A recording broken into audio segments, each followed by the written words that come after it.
aujourd'hui, on va parler de comment activer la faveur dans nos vies. Donc, bienvenue à tous, bienvenue à toutes, bienvenue dans ce 3e jour de notre série 30 jours pour révolutionner tes finances. Donc bienvenue dans ce live où on va parler, d'accord, vraiment aujourd'hui de comment activer la faveur, parce qu'on est en début de mois et les thématiques qu'on veut toucher ici, c'est vraiment des thématiques, d'accord, pour nous permettre de pouvoir activer cette faveur là en début de mois. C'est pour ça qu'on va toucher certaines thématiques en début de mois et au fur et à mesure on va également toucher d'autres thématiques qui vont aller encore plus en profondeur dans nos finances. Donc merci à toutes celles qui partagent, merci à toutes celles qui se connectent, merci de partager, merci de taguer des personnes, merci de liker, merci de déclarer aussi que vous êtes bénis, right? Vous êtes bénis. Donc hier on a le premier jour on a parlé un peu des finances, on a parlé un peu des budgets, hier on a parlé des dons. Si tu ne sais pas de quoi je parle, s'il te plaît, abonne-toi sur notre chaîne. J'ai beaucoup de personnes qui me demandent comment je fais pour avoir les replays. Je suis passée sur la page, j'ai pas eu de replay. Va sur notre chaîne YouTube, d'accord? Tu as une playlist qui a été créée qui s'appelle 30 jours pour révolutionner tes finances et tu auras tous les replays postés sur notre plateforme YouTube. Ok, donc va sur notre plateforme YouTube et également sur TikTok, je fais des petits récaps chaque jour des choses à retenir. Donc va t'abonner sur notre chaîne TikTok, va t'abonner sur notre chaîne YouTube et tu auras le full contenu en replay, d'accord, du contenu qui a été partagé. Coucou Tatalis, merci à toutes celles qui partagent. C'est ton part, commence par déclarer, d'accord, commence à déclarer la faveur.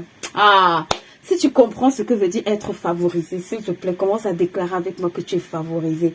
Commence à déclarer avec moi que tu es favorisé. Que la faveur de Dieu t'accompagne dans tout ce que tu entreprends, dans tout ce que tu fais, dans ta maison, en ville, au champ, dans tes allées, dans tes venues. Commence à déclarer que tu es favorisé. Dans ta maison, tu es favorisé. Dans tes entreprises, tu es favorisé. Auprès de tes enfants, tu es favorisé. Auprès de toutes les personnes qui te rencontrent dans tes entreprises, ma soeur, ouvre ta bouche et déclare, je suis favorisée. On a chanté avec le chant des Rangers, je suis favorisée. Attendez, je vais me mettre ça. Tu vas pas que tu chantes seulement. Aujourd'hui, tu vas comprendre pourquoi est-ce que tu es favorisé. Quand tu vas comprendre ce que veut dire la faveur, tu sauras pourquoi tu vas dire, je suis favorisé. Tu vas pas juste le chanter. Tu vois, parfois on récite des choses, mais il faut que tu vives ça. Quand il dit pour ma famille, il faut que tu te demandes, est-ce que dans ma famille je suis favorisée? Seigneur, comment on active la faveur dans la famille? Les familles qui ont été favorisées dans la Bible là, comment ça fonctionnait? Pour le mariage là, comment je fais pour être favorisée? Pour mes entreprises, comment je fais pour être favorisée? C'est quand tu commences à te poser les bonnes questions, ma soeur, que tu commences à avoir les réponses, ça commence à faire, mais attends, où est la faveur de Dieu là? Ceux qui ont expérimenté la faveur là, à quoi est-ce que ça ressemblait? Je veux la même faveur. Elisa dit, je veux la double portion. Je veux la double faveur. Dit, je veux la double faveur de ceux qu'ils ont reçu. C'est possible. Elisa avait compris comment déclencher la double portion, ma soeur. Hey, les violents savent que quand ils comprennent les choses là, tu peux avoir 2 fois, 3 fois plus. Donc déclare avec moi, je suis favorisé. Partage-moi, aide-moi à partager ce live, right? Ok, donc alors on va commencer. Merci à toutes celles qui se connectent. Donc bienvenue à tous et à tous à ce live. Aujourd'hui on a notre jour 3 et on va parler de comment activer la faveur de Dieu, right? On va toucher un point qui beaucoup d'entre nous, on ne comprend pas que c'est aussi une porte d'accès, d'accord, en matière de finances, et on banalise beaucoup cet aspect financier de notre vie qui est la faveur. On néglige beaucoup ça parce qu'on ne comprend pas comment la faveur fonctionne. On se dit que la faveur c'est juste le bon vouloir de Dieu et puis toutes les choses vont arriver. Ma soeur, je veux te dire que la faveur, on grandit en faveur. La première chose que je veux que tu saches, on grandit en faveur. D'accord? C'est pour ça que la Bible, dans la version anglaise, elle dit que Jésus grandissait en sagesse, en grâce et en faveur. C'est écrit favor. En français, on dit stature. En anglais, dans d'autres versions, ils disent favor. D'accord? Donc, on grandit en faveur. On croit en faveur. La faveur de Dieu peut s'accroître dans ta vie et c'est possible. Et c'est aussi une porte d'accès pour nos finances. C'est pour ça qu'aujourd'hui, on va parler de la faveur. C'est pour ça qu'aujourd'hui, on va toucher cette thématique de la faveur. Ok? Donc, mets avec moi, je suis favorisée dans ce chat. Qu'une femme sache mettre dans ce chat, je suis favorisée. Je crois que je sais pas beaucoup, si c'est mon Facebook qui bug. Donc, je vais réouvrir pour voir parce que j'ai l'impression que ça bug. Ok, aujourd'hui on va parler de la faveur. Je veux qu'une femme mette je suis favorisée. Ma soeur, il y a des choses que tu ne déclares que quand tu es dans ce chat. Donc profite, tu déclares bien fort. Je suis favorisée. Ma famille est favorisée. Mes enfants sont favorisés. Il n'y a pas d'excès de bonnes paroles dans ta vie. pour la bonne gouverne. Yes, Éléonore. Yes, Lise. Je suis favorisée. Yes, Olive. Je suis favorisée. D'accord. Et aujourd'hui, on va comprendre un peu comment activer cette faveur-là? Parce que souvent, on dit qu'on est favorisé. Mais il y a une catégorie de personnes dans la Bible dont l'histoire nous montre qu'ils étaient véritablement favorisés. Et aujourd'hui, on va étudier l'histoire de quelques personnes. Tu vas comprendre l'histoire de quelques personnes. Tu vas ouvrir ton mind à l'histoire de quelques personnes pour comprendre comment... Et yes, Michel. Yes, Lumière. Pour comprendre comment activer la faveur, d'accord? Et je vais vraiment commencer par une notion très importante. Aujourd'hui, permettez-moi de lire un tout petit peu quelques passages qui vont nous permettre d'aller un peu plus en profondeur dans ce qu'on va voir, right? Donc, dans Genèse 39, à partir du verset 1, je vais commencer à aller à partir du verset 1, la Bible dit que Joseph arrivé en Égypte avait donc été acheté aux Ismaélites qu'il avait conduit là-bas par Potiphar, haut fonctionnaire de Pharaon, chef de la garde royale. Jusque-là, rien d'extraordinaire. À partir du 2e verset, il dit, l'Éternel fut avec Joseph. Mais Dieu est avec moi. Ça, pourquoi tu déclares que tu es favorisé, là, ma soeur? La faveur. La faveur. La Bible dit que l'Éternel fut avec Joseph de sorte qu'il réussissait ce qu'il entreprenait. Ça, c'est un signe des personnes favorisées. C'est un signe des personnes qui ont la faveur. D'accord? On ne parle pas d'affaires d'argent. Joseph n'avait pas d'argent. Joseph était esclave. Mais la Bible dit que tout ce que Joseph entreprenait, tout ce que Joseph touchait, d'accord, réussissait. C'est que quand tu es en train de déclarer sur ta vie que je suis favorisé là, tu n'es pas en train de jouer, tu es en train de dire tout ce que je fais là réussit. Ce n'est pas une affaire d'argent.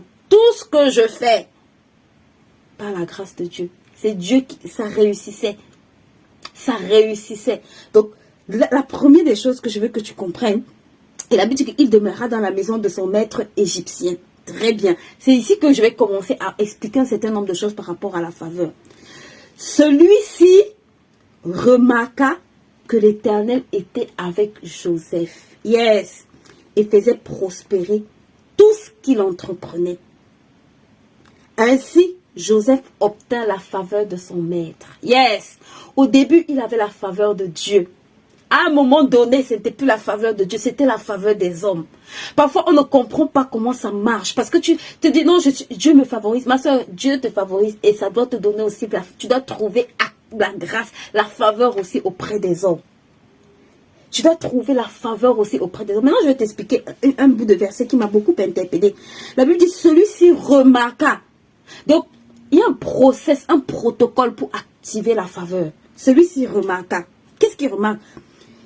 Que l'Éternel était avec Joseph. Ça veut dire que on a remarqué que dans ce qu'il faisait là, ce n'était pas comme les autres. Ça, c'est la première des choses. Mais la deuxième des choses qui est encore plus frappante, il dit, et faisait prospérer tout ce qu'il entreprenait. Ma soeur, si tu n'entreprends rien, écoute-moi, oublie la faveur. Parce que nous, on aime les chemins dans lesquels on va entrer. Et puis on dit oui, oh la faveur, la faveur, la faveur. Et on dit que Joseph, je vais lire pour toi. Dieu faisait prospérer tout ce qu'il entreprenait. Tout ce qu'il entreprenait. Est-ce que tu comprends?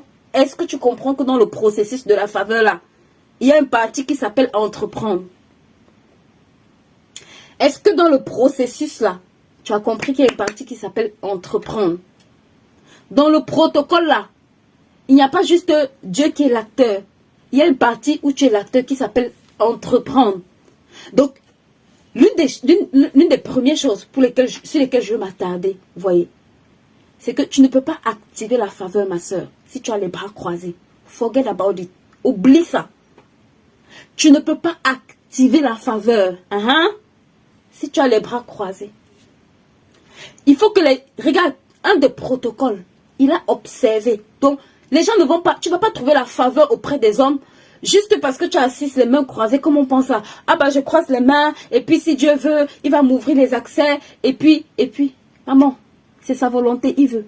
Mais il y a un process. Il y a un protocole qui s'appelle entreprendre. On a observé, d'accord? Tu peux avoir la faveur, mais qu'est-ce qui va faire que cette faveur-là, tu trouves la faveur auprès des hommes? C'est le fait qu'ils observent dans ce que tu entreprends un fonctionnement différent.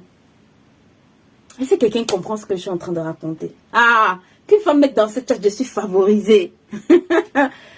Quand tu vas sortir d'ici, tu vas comprendre beaucoup de choses qui vont t'aider. Est-ce que tu peux m'aider à partager ce live? Aide-moi. Merci à tous ceux qui m'envoient des cœurs. Aidez-moi à partager ce live. Les mamans qui viennent assister ici, 3 jours, 10 jours là. Il faut partager, s'il vous plaît. Favoriser d'autres personnes. Donc, vous voyez, une des choses remarquables ou extraordinaires, c'est que il y a eu un constat. Il y a eu un réel constat, d'accord? Il y a son maître à constat. La personne, ma soeur, qui doit te favoriser après Dieu là, il doit remarquer dans ce que tu entreprends qu'il y a quelque chose. Le problème, c'est est-ce que tu entreprends quelque chose, ma sister? Joseph était prisonnier. Hein. Parfois, les gens vont dire, je n'ai pas d'argent. On parle ici dans notre thématique finance. Notre phrase préférée, je n'ai pas l'argent, je ne sais pas quoi faire. Joseph était esclave. J'ai lu au début, non? La Bible dit que Joseph, arrivé en Égypte, avait été acheté par les Ismaélites. Donc, Joseph était esclave, ma soeur. Mais même dans l'esclavage, Joseph entreprenait. Donc, ta condition n'est pas une excuse. Oh, parfois les femmes se plaignent, je suis maman, j'ai envie de te dire, ma soeur, c'est même très bien, parce qu'au moins tu n'es pas esclave. Hein? Il n'y a pas pire que l'esclavage là. Tu comprends? Les gens ont dit, oui, je suis célibataire. Ma soeur, mieux vaut être célibataire que esclave. Tu sais ça, non? Donc, arrête de trouver des excuses. Joseph était esclave.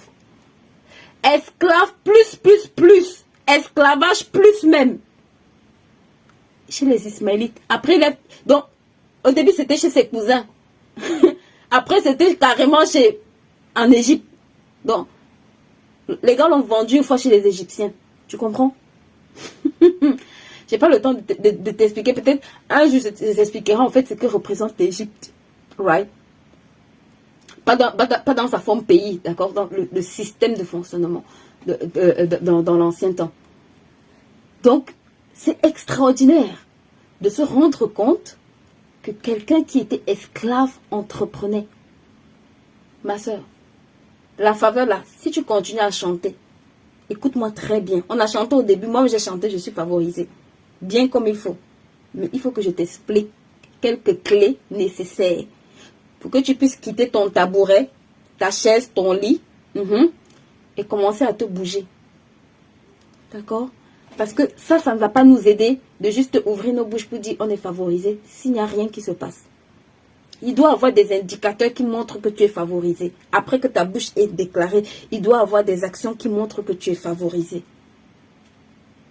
Et dans le cas d'espèce, la Bible nous dit que Joseph, son maître a remarqué que tout ce qu'il entreprenait, ça veut dire que bien que étant esclave, le gars se débrouillait à faire quelque chose qui a attiré l'attention de son maître. Écoute-moi, tu sais quand tu es esclave dans une maison là, tu es la dernière personne dont on peut se soucier. Tu comprends ce que je suis en train de dire? Quand tu es esclave dans une maison, tu es la dernière personne de qui on peut se soucier. Ça veut dire que si ce que Joseph faisait a attiré l'attention, ça veut dire qu'il remarqua. Donc, il y a eu une transition où le gars s'est assis, il a dit, mais attends, il y a quelqu'un qui est entré dans ma maison. Il y a quelqu'un il y a quelque chose de différent dans ma maison. Donc, là où tu es, tu as l'opportunité d'activer la faveur. Que ce soit dans ton travail, que ce soit dans ton entreprise, n'importe où tu es, tu as la possibilité d'activer la faveur. En tout cas, si tu comprends ce que je dis, tu as compris. Si tu ne comprends pas, tu as toujours compris. On va continuer. Donc, il lui dit, ça c'est extraordinaire. Donc, la première des choses que tu vas apprendre à faire, ma soeur, c'est de te bouger. prie pour la faveur. D'accord? Déjà que la faveur, c'est... J'ai fait un live, allez sur ma chaîne YouTube, j'ai beaucoup parlé de la faveur. Aujourd'hui, je vais parler dans le thème, je vais rester dans le cadre purement financier. Donc, d'accord, de l'aspect de la faveur vraiment purement financier. Et je veux te dire que pour que la faveur de Dieu te localise, avant que la faveur des hommes aussi ne te touche, il faut que tu commences à entreprendre, ma soeur. Mais si tu entreprends, si tu fais ce que Monsieur Lambda fait, regarde, Joseph est arrivé, il n'était pas le seul esclave. Est-ce que tu comprends ce que je dis? Joseph n'était pas le seul esclave dans cette maison. Potiphar avait sûrement plusieurs esclaves. Mais si ce que Joseph a pu attirer l'attention de Potiphar, au point où Potiphar s'arrête et demande qui est cette personne? Ma soeur, ça veut dire que dans ce qu'il faisait, il y avait une différence. Il y avait un degré d'excellence, mais extraordinaire. Parce que tu ne peux pas arriver dans une maison. Quelqu'un prend les clés de sa maison et il te confie. Regarde, Potiphar, c'était pas un rienton, hein. Potiphar, c'était un haut gradé chez Pharaon. Ça veut dire que quand tu arrivais, le niveau d'opulence dans lequel le gars pouvait être était extraordinaire. Le niveau de richesse ou alors d'abondance que le gars pouvait avoir. Donc, pour que tu arrives et confies ta maison à un esclave, j'ai bien dit un esclave, il faut que le gars ait montré certaines qualités. La Bible dit qu'il n'y a rien. Donc, le gars, on va continuer un peu, d'accord? Il dit, ainsi, Joseph obtint la faveur de son maître, qui l'attacha à son service personnel. Ok? Et il l'établit comme intendant sur sa maison. Il lui confia la gérance de tous ses biens. Ça veut dire que le gars a tout pris. Il a donné à Joseph. Il a dit, Joseph, à partir d'aujourd'hui, tu es le nouveau propriétaire de chez Potiphar. Sauf de Madame Potiphar. Mais il y a eu un protocole.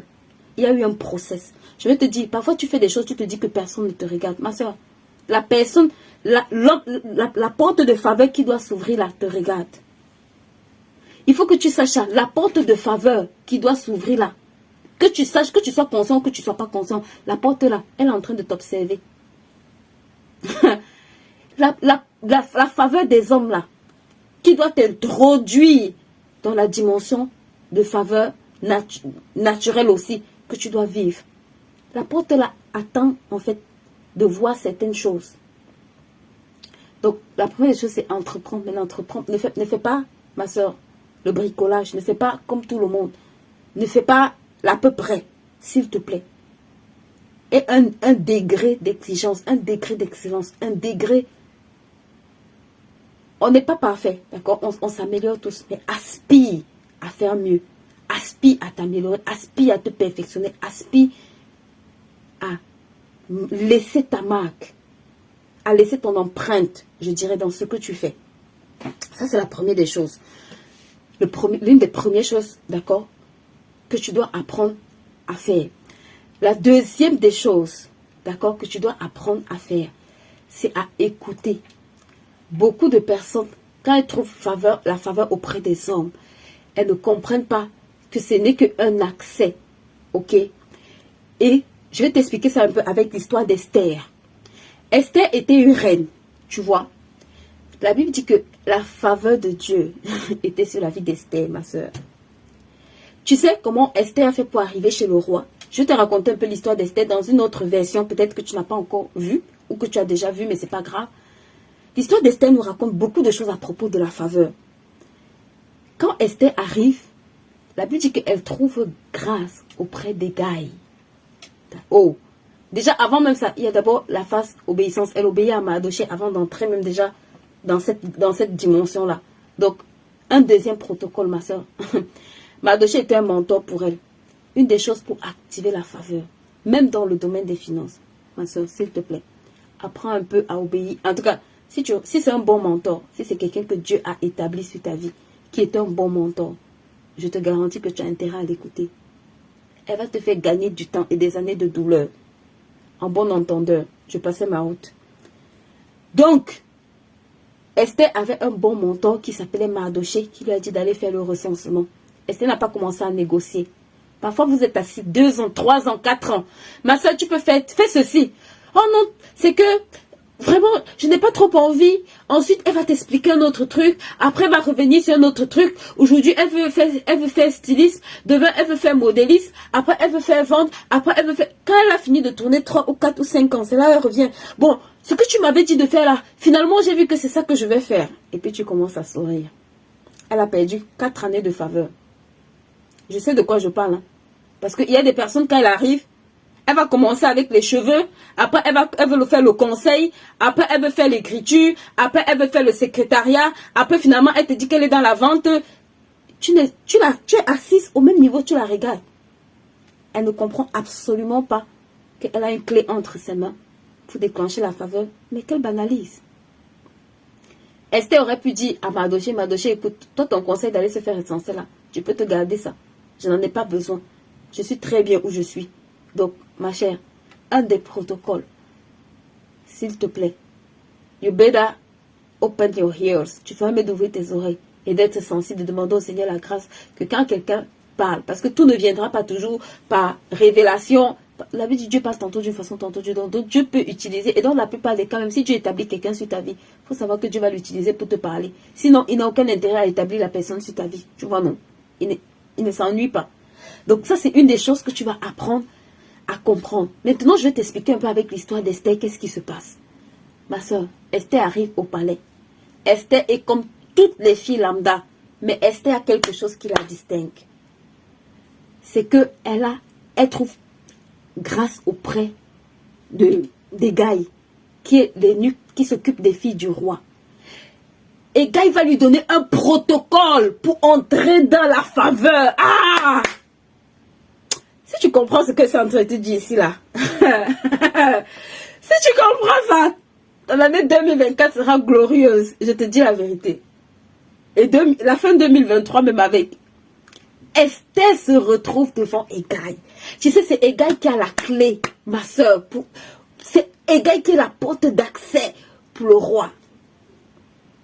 La faveur qu'elle doit trouver auprès du roi, là, la clé se trouve chez Hégaï. Donc, il faut qu'elle trouve grâce auprès de Hégaï. C'était pareil pour Joseph. Il fallait que Joseph trouve grâce auprès de Potiphar pour apprendre à être un gestionnaire avant d'aller trouver grâce auprès de Pharaon. C'est le même protocole, ma soeur, c'est le même process. Si tu comprends ça, c'est que tu as compris beaucoup de choses aujourd'hui. Donc, Esther doit trouver grâce auprès d'Hégaï. Ma soeur, Hégaï lui donne un secret. Donc, la faveur là, ce n'est pas l'argent qu'on va te donner. Écoute-moi, parce que nous, souvent, quand Dieu est favorisé, on pense que c'est l'argent seulement. Ce n'est pas l'argent, ma soeur. Les secrets que quelqu'un te donne valent mieux que l'argent que la personne est en train de te donner. Oh! Est-ce que je parle à des femmes sages aujourd'hui? Est-ce que je parle à des femmes sages? Donc, qu'est-ce qui se passe? Hégaï dit à Esther, pendant 12 mois, il y a une qualité d'huile spécifique que tu vas demander pour faire ta toilette. C'était ça. Quand on dit qu'elle a trouvé faveur auprès d'Hégaï, il va lire. Hégaï ne lui dit rien d'autre. Il ne lui donne ce que Hégaï lui donne. Regarde, quand elle va auprès de l'eunuque qui doit l'introduire chez le roi, la Bible dit que Esther ne demanda que ce que Hégaï lui avait recommandé. Donc c'était un secret. La faveur. Donc Esther a trouvé grâce. C'est pour ça qu'aujourd'hui on sait que hey, est-ce qu'elle parle à des femmes sages ici? Regarde. Quand tu as compris ça, quand tu as compris le secret là, pendant une année, Esther est entrée dans un process de préparation. La faveur te demande de la préparation, ma soeur. C'est pour ça que même Joseph devait entrer chez Potiphar. C'était la faveur des hommes là, c'est le process de préparation que tu es en train de squeezer.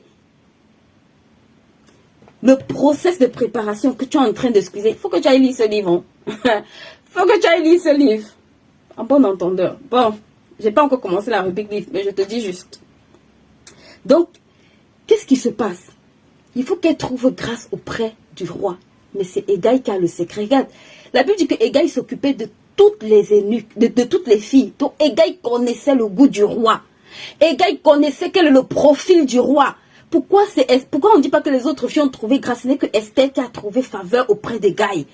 Ma soeur, ça veut dire qu'il y a des secrets que Hégaï a donnés à Esther. qu'il n'y a que Esther qui maîtrisait ça. C'est ça la faveur. Est-ce que tu comprends ce que je raconte? Est-ce qu'une femme comprend ce que je raconte aujourd'hui? Si tu comprends ça, en tout cas, tu as compris. Si tu comprends, tu as compris, ma soeur. Comprends seulement. Donc, je le dis en rigolant, mais c'est sérieux hein, ce que je suis en train de dire. Voilà comment elle prend un secret et elle commence à l'appliquer.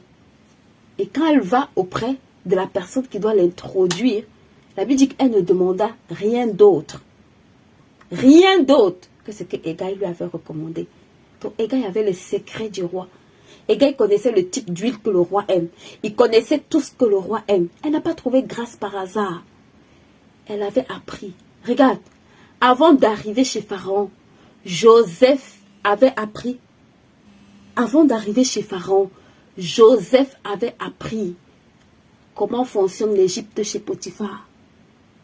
Je n'ai pas le temps pour t'expliquer d'autres choses. Ah, mais bon, bref. Mettez-moi dans ce chat-ci là. Peut-être il y a des choses, peut-être il y a des choses que avant la fin de ces 30 jours là, j'aurai le temps de vous dire. Right? Écoute ce que je suis en train de te dire. Le gars connaissait le système. Ce n'est pas chez Pharaon là-bas qu'il a appris comment. Oui, il avait les clés qui lui manquaient. Mais regarde, le gars a appris à piloter l'Égypte là, étant chez Potiphar.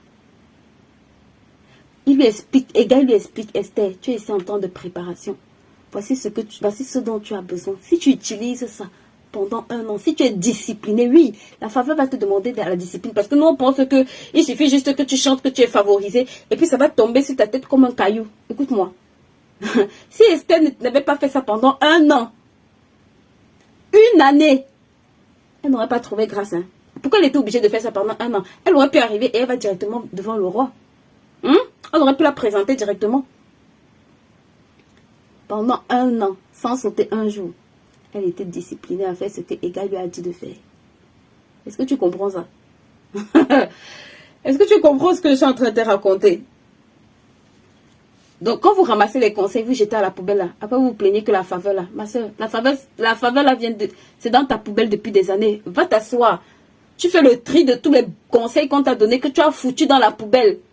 Tu les déterres, tu les mets sur ton bureau. Tu commences à travailler sur ça. Sérieusement. Est-ce que je parle à une femme aujourd'hui? Ou à des hommes, s'il y a des hommes parmi nous? J'espère pour vous que je suis en train de parler. Envoyez-moi des messages que je sache si vous comprenez ce que je suis en train de dire. Et après ce temps de formation, c'est après ce temps de formation, ma soeur, qu'elle a trouvé grâce maintenant auprès du roi. Il y a un protocole. La faveur là, dans la faveur là, il y a un process. Dans la faveur là, il y a un protocole. Si tu ne comprends pas ça, tu vas chanter matin, midi, soir. Et tu seras étonné que c'est ta voisine qui vit la faveur. Tu vas répéter ça matin, midi, soir. Et tu seras étonné que c'est dans la maison de ta voisine qu'il y a la faveur. Parce qu'elle a compris comment ça se provoque. Écoute-moi. Chacun d'entre nous, on a une portion de faveur sur notre vie. Mais je peux te dire, on grandit en faveur. Si tu comprends comment, ce que je t'ai expliqué aujourd'hui, si tu comprends comment on grandit en faveur. Esther était une villageoise, née d'un village, orpheline, tout ce que tu veux, mets dedans. It doesn't matter. Ça ne compte pas. Mais quand elle a su, quand elle a compris comment activer la faveur dans sa vie, elle est devenue la prochaine reine. Ta condition présente, financièrement parlant, ma soeur, n'est pas un handicap pour Dieu. Ce n'est même pas un problème pour Dieu. Esther était dans le manque plus. Parce que quand tu lis Mardoché était pour. Mais ce n'est pas un problème. Ce n'est pas un problème. D'accord? Le problème, c'est le protocole que tu ne comprends pas. Le problème, c'est le process que tu banalises. Le problème, c'est les étapes par lesquelles tu dois passer. Les faveurs intermédiaires sur lesquelles tu craches en attendant la faveur de la gloire là. C'est ça qui te cause un problème. C'est ça qui te cause un problème. C'est ça qui te cause un problème. Tu vois? Donc, quand tu as compris comment activer ça, s'il te plaît, quand tu as compris comment activer cette faveur-là, il y a une façon, même dans ta vie de prière, les choses doivent être révolutionnées. Parce que parfois tu pries pour la faveur comme si tu priais pour quelque chose d'imaginaire. La Bible dit Dieu était avec lui, tout ce qu'il faisait réussissait. Commence par déclarer la faveur de Dieu est avec moi. Tout ce que je fais réussit. Et évite d'ouvrir ta bouche pour raconter des foutaises, des bêtises. Oh, depuis que j'ai commencé l'entrepreneuriat, je ne sais pas ce qui ne marche pas. Depuis que j'ai commencé à entreprendre, on dirait que j'ai la malchance. Oh, tout ces trucs non-sens-là. Ma soeur, commence à utiliser ta bouche pour activer une dimension de faveur. Déclare que les hommes auprès de qui Dieu t'envoie, tu trouves grâce. C'est ça que Esther a trouvé. Elle a trouvé grâce auprès de Gaï. Si elle n'avait pas trouvé grâce auprès de Gaï, là, elle serait comme une fille lambda. Hein. Toutes là sont passées chez le roi. Mais là où Esther qui avait les secrets que Gaï lui a donné là, la porte qui ne s'ouvrait pas pour d'autres là, ça s'est ouvert pour elle. La faveur, c'est ce qui va, ça permet d'ouvrir des portes qui pour d'autres semblent impossibles, ou pour toi-même semblent impossibles. Ça semble impossible, mais pour toi là, ça s'ouvre, mais ça s'active. Pour Joseph, il a fallu que le gars déjà commence. Oui, il y a la faveur de Dieu sur toi, mais commence par entreprendre. Esther a commencé par entreprendre. Le fait de quitter pour aller être sélectionnée là, elle a entrepris une action. Il faut que tu quittes, ma soeur. Même Daniel, quand tu regardes, Daniel a été favorisé, oui, mais il faut agir.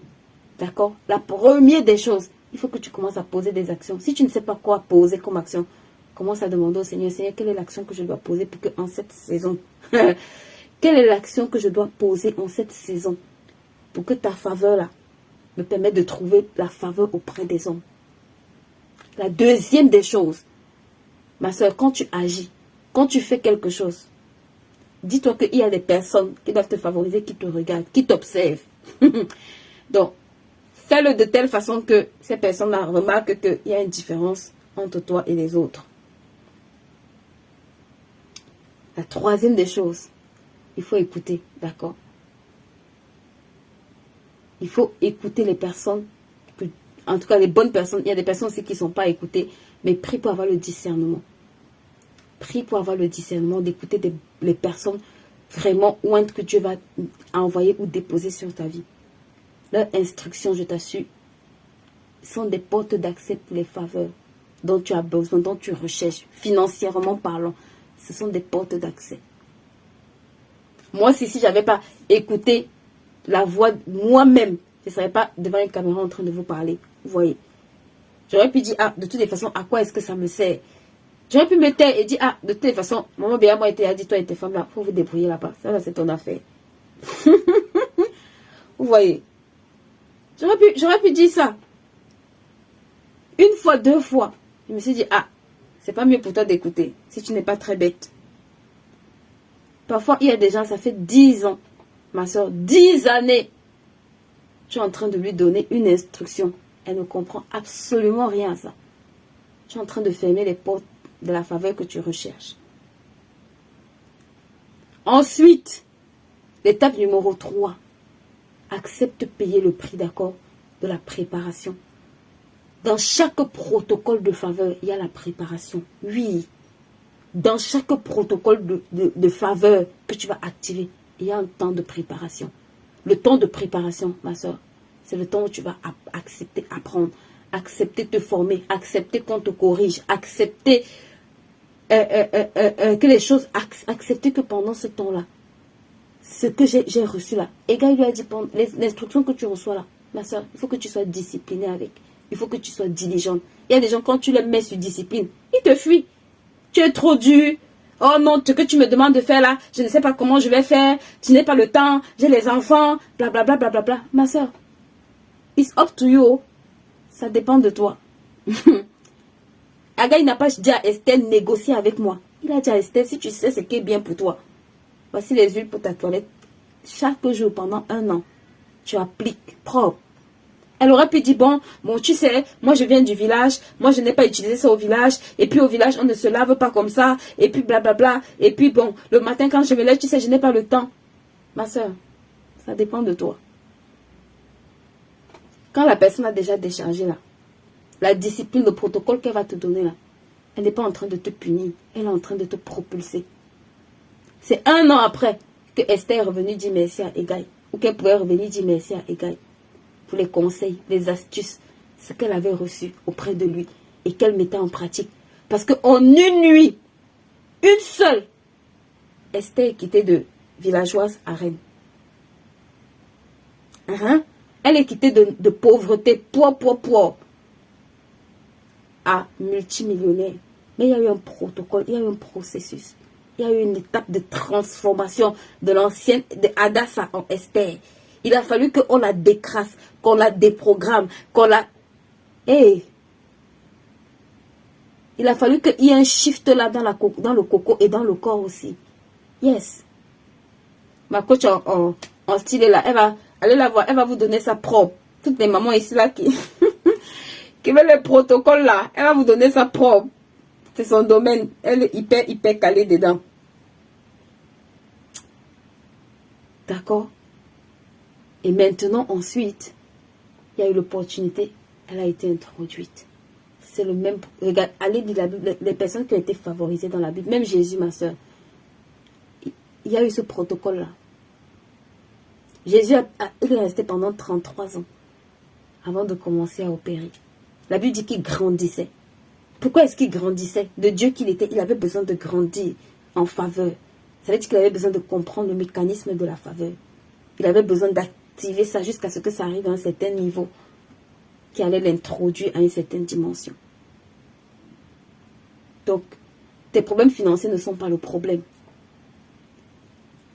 Tu dois comprendre que c'est parce qu'en partie, il y a une dimension qui s'appelle la faveur que tu ne comprends pas.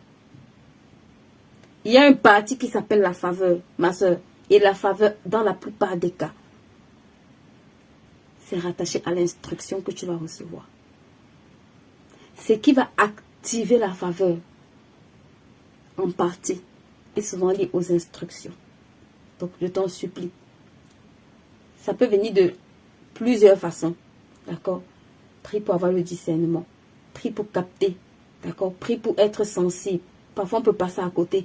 Mais quand tu es sincère, là, Dieu va revenir te dire ça là. 1 fois, 2 fois, 3 fois. Il va même envoyer plusieurs personnes. Il y a des gens ici là. Même des gens qui ne te connaissent pas t'ont déjà parlé. Quelqu'un d'autre est venu te parler. C'est que même la personne qui ne devait pas faire les songes sur toi a fait les songes sur toi. Mais tu es toujours là. C'est que Dieu est obligé même d'aller toucher les personnes même qui ne devaient jamais rêver de toi. Mais jusque-là, ça ne te bouge pas. Et puis tu chantes, je suis favorisé. Et puis tu dis, je veux la faveur. Le ciel te regarde. Il ne sait pas ce qu'il peut faire. La faveur, ce n'est pas de croiser les mains. Comme on a dit que c'est immérité là. Donc, ça ne veut pas dire inactif. Immérité, ça ne veut pas dire inactif. C'est 2 mots différents. Immérité, ce n'est pas inactif, les amis. Donc, de grâce. De grâce. Après ce live, il faut que tu ailles activer ça. Quel est le processus que tu négliges depuis? Quelle est l'instruction que tu banalises depuis? Quelle est l'activité que Dieu te met à cœur depuis que tu ne fais pas? Maman, la faveur que tu recherches là, I'm telling you, ça ne va pas te trouver les bras croisés. You better wake up. Ça ne va pas te trouver les mains croisées. Ça ne fonctionne pas comme ça. Si ça fonctionnait comme ça là, c'est qu'il y a longtemps, on a avancé plus. Mais ce n'est pas comme ça. D'accord? Parfois, tu auras besoin d'avoir des temps d'études. Daniel était un étudiant. Daniel était un prieur. Parfois, tu auras... Le protocole, parfois, pour toi, ce sera pris 3 fois par jour. Le protocole pour Esther, c'était lave-toi pendant 6 mois avec l'ami et quoi. Et 6 mois avec quoi. C'était le protocole. Le protocole pour Joseph, c'était va servir. Est-ce que tu connais le protocole pour toi? Est-ce que tu connais le protocole pour activer cette faveur-là? Donc, ça c'était ma thématique d'aujourd'hui. Donc, si tu as compris, tu as compris. Si tu n'as pas compris, tu n'as pas compris aussi, mais on aura le temps de revenir. Donc, laissez-nous savoir si vous avez des thématiques que vous voulez qu'on aborde. Est-ce que vous avez des questions? Aujourd'hui, je pense que je vais prendre le temps peut-être de répondre un peu à quelques questions, si vous avez des questions. Si vous avez des questions, on prendra le temps de répondre un peu à quelques questions. Sinon, comme je vous ai déjà dit, pour toutes les nouvelles personnes qui nous rejoignent, n'hésitez pas à nous laisser un message pour qu'on vous envoie le lien pour intégrer les groupes. Parce que on va essayer de faire des ateliers aussi interactifs où j'aurai l'opportunité, d'accord, de pouvoir échanger directement avec vous aussi pendant ce temps. Mais d'ici là, vraiment, aidez-nous à partager. On doit atteindre 1000 personnes à la fin de ces 30 jours. Je ne sais pas la foi que tu as, mais en tout cas, moi, je crois que les femmes que j'ai ici sont capables. On est 78, 80, parfois 100, 180. Si chacune invite 10 personnes, si tu prends l'engagement d'aller chercher 10 personnes, si au moins tu es, on va dire peut-être transformé, mais au moins si tu es béni, si au moins il y a un shift quelque part dans ta vie, ma soeur, dis-toi que d'autres, ça peut aider aussi d'autres personnes. Je me suis demandé ce matin, mais en fait, c'est quoi le problème? C'est même quoi vraiment notre problème? Je reçois des messages, je suis béni, merci. Mais je me demande, mais attends, si tu es béni, pourquoi tu ne bénis pas d'autres? Si tu es béni, c'est quoi le projet pour que tu ne bénisses pas d'autres? Faut m'expliquer. Mon cerveau essaye de chercher l'équation. Pourquoi tu as le temps de m'envoyer le message pour me dire que tu es béni et tu n'as pas le temps pour inviter 10 personnes, pour aller motiver 10 mamans, pour aller dire à 10 personnes? Ma soeur, regardez, on est aussi en train de préparer la transition avec la rentrée. Vous voyez, bientôt sera la rentrée scolaire. Donc, il y a des choses que quand tu comprends maintenant là, même ta rentrée scolaire sera différente. Même tes temps de préparation pour la rentrée scolaire seront différents. D'accord? Tes choix seront différents aussi. Il y a beaucoup de choses qui vont changer, qui vont shifter dans ta façon de faire les choses. Donc, s'il te plaît, quelqu'un a dit objectif 8. Patricia, yes. Objectif, je suis d'accord avec toi, objectif 1000. Et on peut largement les dépasser. Merci Carla, merci beaucoup. On peut largement les dépasser. Vous devez, plus on atteint, regardez, plus on va monter là, plus je vais vous donner des pépites. Donc, vraiment, faisons notre, chacun met la main à la pâte.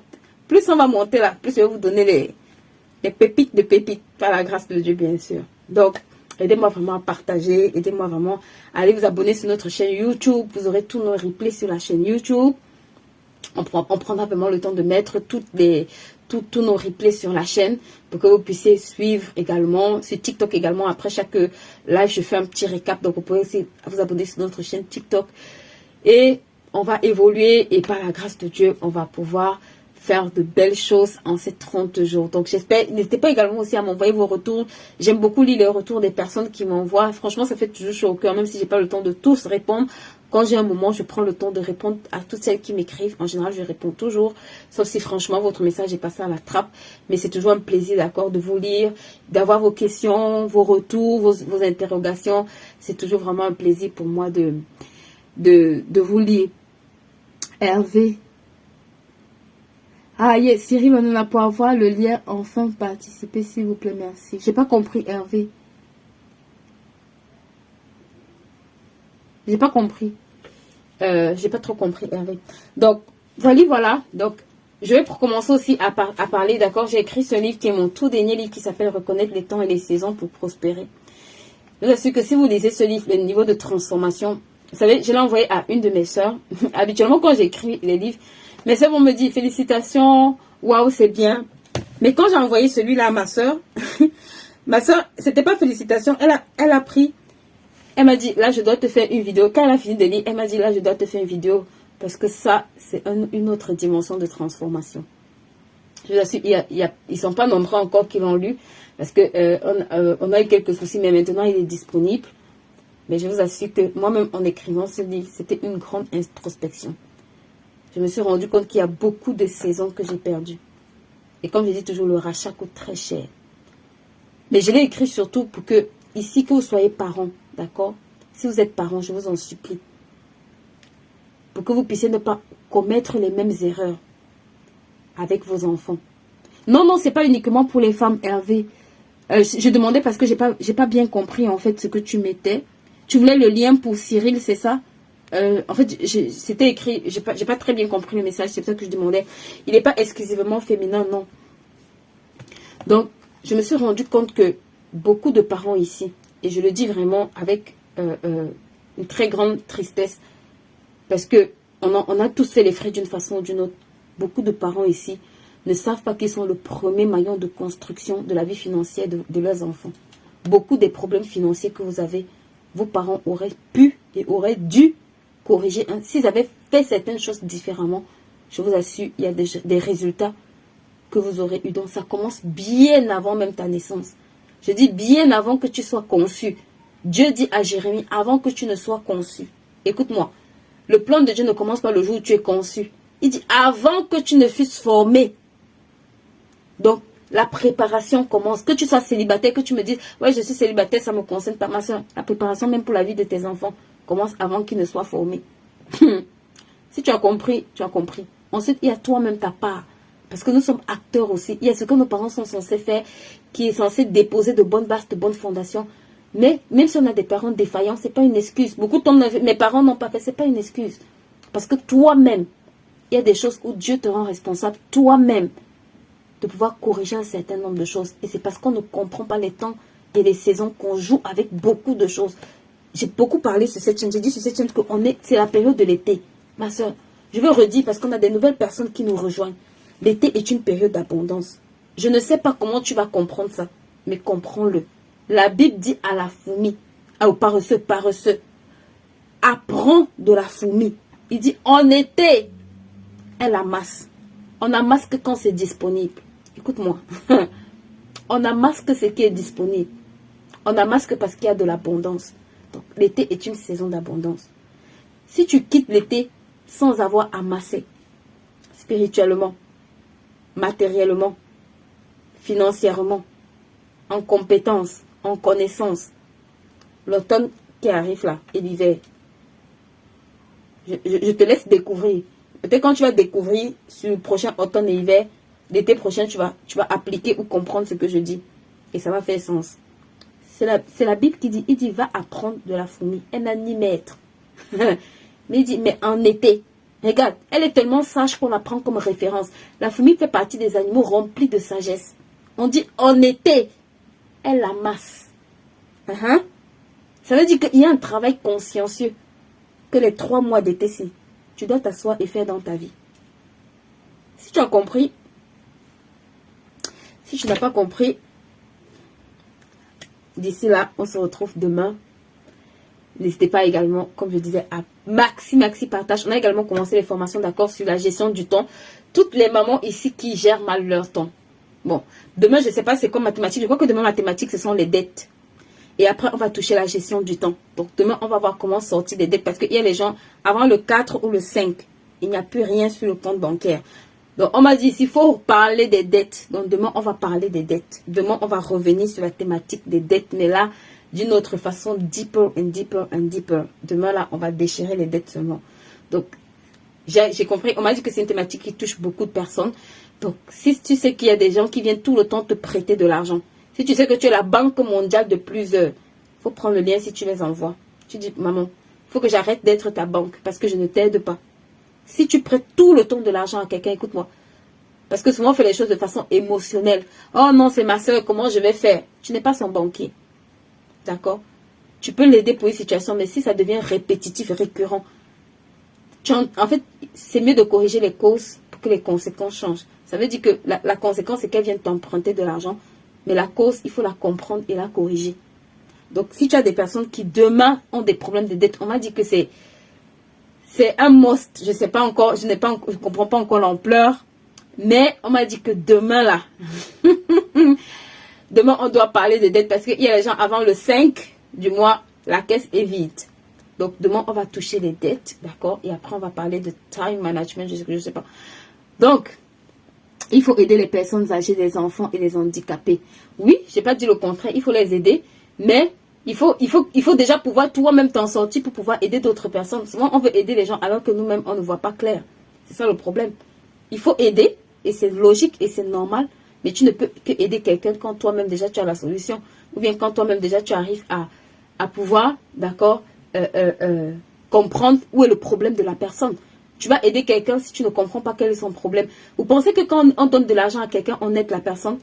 Je vais te dire, souvent on dit apprends à pêcher au lieu de donner le poisson à la personne. En réalité, la personne que tu aides a plus besoin d'apprendre à pêcher que du poisson. Parce que si tu fais de lui un pêcheur, tu lui donnes la provision à vie. Si tu lui donnes le poisson, à chaque fois, il faudra que tu lui redonnes le poisson.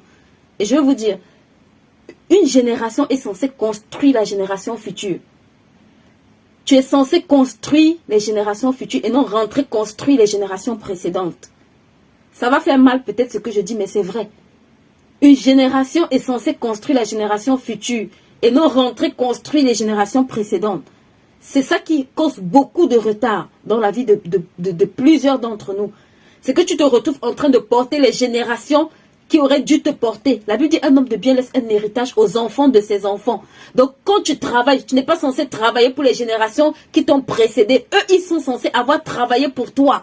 Et toi, tu es censé travailler pour les générations futures. C'est pour ça que quand ça va de génération en génération, ça commence à un moment donné, tu vois des familles où l'abondance commence à être accélérée.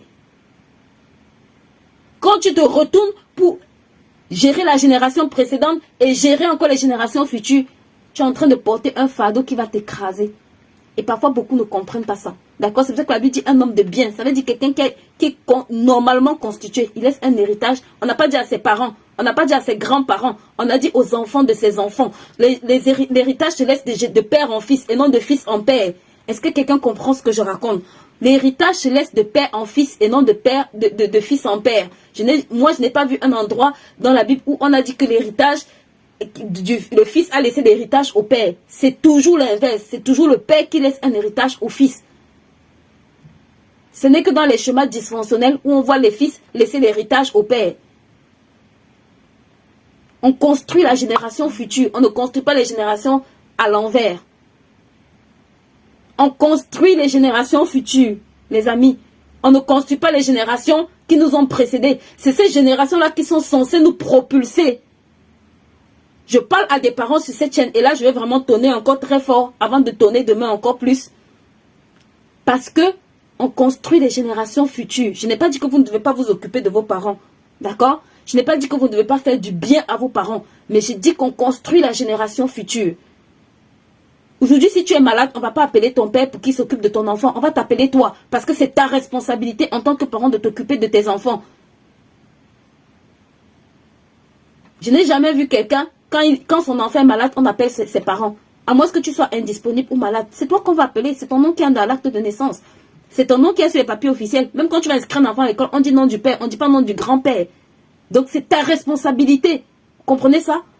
Tu es responsable de t'occuper de la génération future, de ta génération et des générations futures. Tu es responsable de leur laisser un héritage.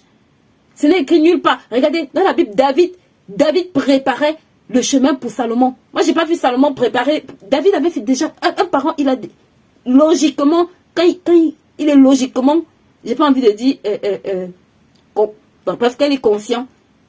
Il sait que c'est à lui de construire cette génération. Il n'est pas assis en train d'attendre que ses enfants reviennent prendre en charge sa génération. Ça, c'est des schémas dysfonctionnels. Et c'est parfois ça qui met des personnes, des foyers dans des problèmes. Les gens perpétuent des cycles de problèmes.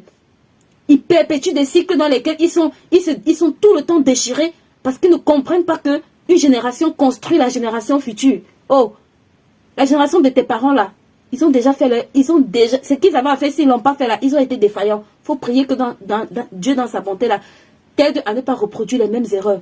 Ils ne sont pas à détester, ils ne sont pas à haïr. Nous aussi, on a des manquements, nous aussi, on a des challenges, d'accord?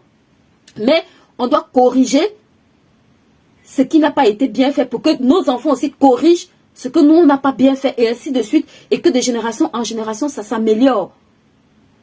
Une génération. Regardez, même les familles les plus prospères. Moi, j'ai jamais vu un enfant qui retourne dit que bon, moi je vais, c'est le parent ou alors qui dit bon, moi je vais construire l'héritage de mes parents. Au contraire, c'est les parents qui laissent l'héritage à leurs enfants. C'est eux qui préparent les choses, c'est eux qui reprennent l'entreprise familiale, c'est eux qui reprennent les projets de leurs parents pour continuer. Mais quand vous entrez dans les chemins où c'est toi qui dois rentrer, t'occuper de la génération d'après, plus ta génération, plus... Hey, tu n'as pas 10 000 ans de vie sur la terre. Hein. Je connais les parents qui ont tout donné pour hisser leurs enfants en haut. Ils doivent profiter des retombées de leur investissement. Je n'ai pas dit qu'il ne faut pas bénir vos parents. La Bible dit d'honorer ses parents, Sophie. Il faut bien écouter ce que j'ai dit. Je n'ai pas dit qu'il ne faut pas honorer ses parents. Je n'ai pas dit qu'il ne faut pas faire du bien à ses parents. D'accord? C'est important et vous devez le faire. Un parent doit pouvoir jouir du fruit du travail, d'accord, qu'il a investi en toi. c'est normal. Mais j'ai dit de ne pas construire les générations précédentes. Ça veut dire qu'il ne faut pas que le fait que tu t'occupes de tes parents handicape le fait que tu ne puisses pas prendre soin de ta famille. Tu n'es pas un parent là. Il a fait du bon travail. Et tu vas l'honorer. D'accord, pour le travail qu'il a fait. Mais tu construis les générations futures. Ça veut dire que tu es reconnaissant pour ce qu'il a fait. Tu sais valoriser ce qu'il a fait. Tu sais apprécier ce qu'il a fait. Mais ton but, ce n'est pas d'aller reconstruire la génération, c'est de bâtir la génération future. Ça veut dire que si je construis une maison, par exemple, à mes parents pour leur faire du bien, parce qu'ils m'ont, voilà, tu as pu réaliser un certain nombre de choses à travers l'éducation qu'ils t'ont donnée, les études qu'ils t'ont données, c'est une très bonne chose. Mais ce n'est pas chaque année que je vais aller construire une maison à mes parents au détriment de ma famille. Si tu as les moyens de le faire et que ta famille continue à progresser et que tu arrives à le faire aussi pour tes propres enfants, fine. Mais n'handicape pas ta génération future, d'accord? Tes parents eux-mêmes, un parent logique même, n'accepte pas que tu handicapes tes générations futures. Un parent logique ne va pas accepter que quand tes enfants n'ont pas mangé, toi tu viens rationner chez eux. Un parent logique va se rassurer que tes enfants ont mangé avant même que tu viennes le bénir. Un parent logique accepte que te demande est-ce que tes enfants ont à manger avant d'accepter même que tu le bénisses. Oui, parce qu'en tant que parent, il veut te voir toi-même être un bon modèle, être un bon père pour tes enfants. Son but, ce n'est pas de s'asseoir et de t'appauvrir, non. Son but, c'est que toi-même, tu puisses faire mieux pour tes enfants. Mais ça ne veut pas dire que quand maintenant tu as réussi, tu oublies tes parents, tu ne fais rien pour eux, tu les jettes à la poubelle. Non. Tes parents ont une place où tu dois toujours les honorer. D'accord? Ça, c'est non négociable. Mais, il y a des gens qui confondent honorer et bâtir. Il ne faut pas confondre honorer quelqu'un et bâtir la vie de quelqu'un. Quand c'est toi qui deviens la personne à tout faire chez vous, au point où même ta propre famille n'arrive pas à en jouir. L'école de tes enfants ne sont pas payées, tes enfants n'ont pas d'épargne, tes enfants ne peuvent pas aller en vacances parce que tu es écrasé. Tu ne peux même pas construire des maisons ou bien acquérir des biens pour tes enfants parce que tu es en train de construire pendant des années, 10 ans, 15 ans, 20 ans, des biens dans ta famille. Je suis désolée de te dire que tu dois revoir certaines choses. Voilà. Il y a quelqu'un qui dit les parents allemands refusent même ici l'aide de leurs enfants. Oui, parce qu'ils comprennent qu'ils t'handicapent. D'accord? Ils comprennent que le temps que tu prends pour construire une maison là, pour lui, en fait, en réalité, c'est lui qui aurait dû construire une maison pour toi. C'est un parent qui se bat pour ses enfants pour que toi tu te bats. En fait, quand tu te bats pour ton enfant en tant que parent, tu n'attends pas qu'il te retrocède ça, tu attends qu'il fasse mieux sur les générations futures. Tu es en train de lui donner, comment on dit, les enfants sont comme une flèche en fait. Tu es en train de le propulser pour qu'il propulse également. Et tu vas voir qu'au bout de 2, 3, 4, 5 générations, ils vont très très vite. Ils vont très très vite. Ça ne veut pas dire que tu ne vas pas faire du bien, tu ne peux pas offrir un voyage, un séjour à tes parents. Voilà, tu ne peux pas réfectionner leur maison, non. Mais il faut que tu comprennes que ta priorité, c'est de bâtir les générations futures. Ça, c'est comme ça. Parce que demain, quand ton enfant est malade et que tu n'as pas d'argent, écoute-moi, la maison, tout ce que tu as investi dans ta famille, là, même quand ils ne veulent pas contribuer, c'est toi qu'on appelle. Est-ce que qui a une obligation en tant que père, en tant que oncle, tante, grand-père, de contribuer quand ton enfant est malade? L'hôpital t'appelle, il te donne ta facture propre. Tu en fais ce que tu veux. S'ils veulent, ils t'aident. S'ils veulent, ils ne t'aident pas. C'est ton nom qui a sur la facture. Un point, c'est tout. Les parents ne font pas un investissement sur leurs enfants. Ils font leur devoir. Les parents ne doivent pas attendre les retombées. Yes, oui. Ils font leur devoir de parents. Donc, nous aussi, on est reconnaissants pour le travail qu'ils ont fait. On honore ce travail. On leur montre aussi qu'on valorise ce travail qu'ils ont fait. Mais ça ne doit pas t'handicaper. Si ça t'handicape, ma soeur, il faut que tu sortes, ou mon frère, j'ai des hommes ici, si ça t'handicape, il faut que tu revoies ça.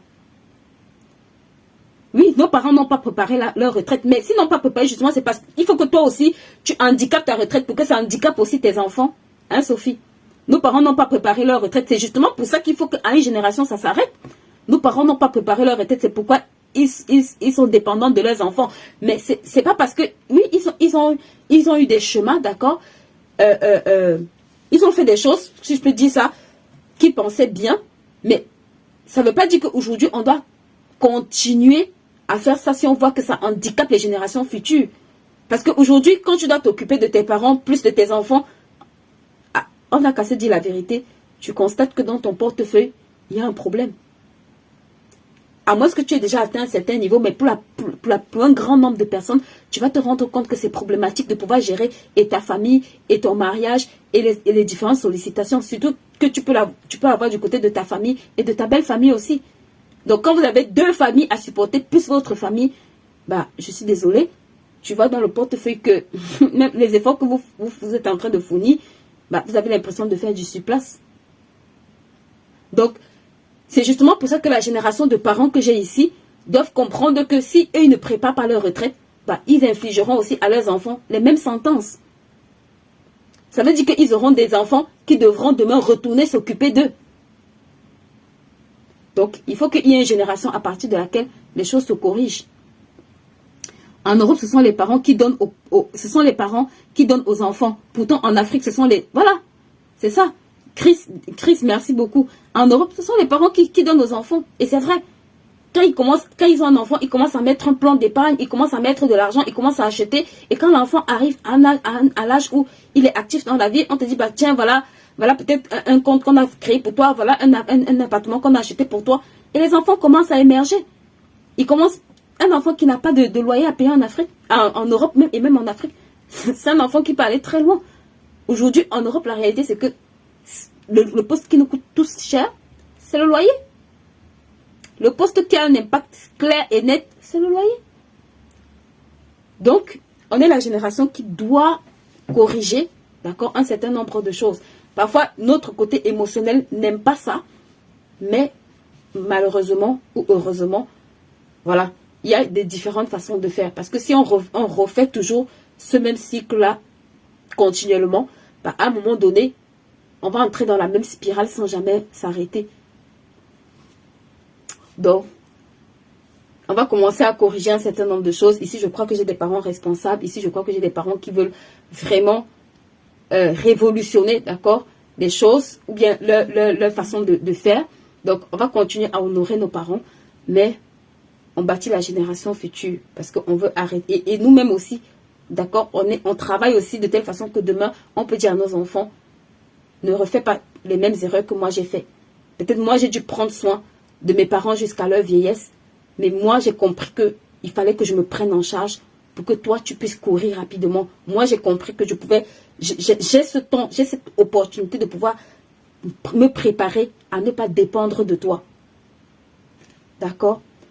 Donc, Sophie, je vois que tu as beaucoup de thématiques. Et envoie-nous des thématiques, on prendra le temps peut-être de revenir sur ça, c'est certains lives. Merci en tout cas d'avoir assisté à ce live. Je crois qu'on a été un peu lent aujourd'hui. Donc, on va déclarer qu'on est favorisé avant de clôturer notre live. Et comme je disais, on a commencé la formation Gère tes finances personnelles comme un pro. Pour toutes les personnes qui veulent améliorer la gestion de finances personnelles, vraiment, vous êtes vraiment invités à cette formation. Je vous la recommande. Mais alors, bref, ceux qui ont compris ont compris.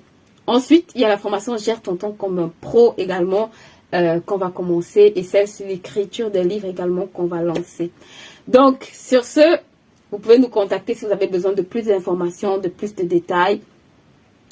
Et on va déclarer qu'on est béni et qu'on est favorisé.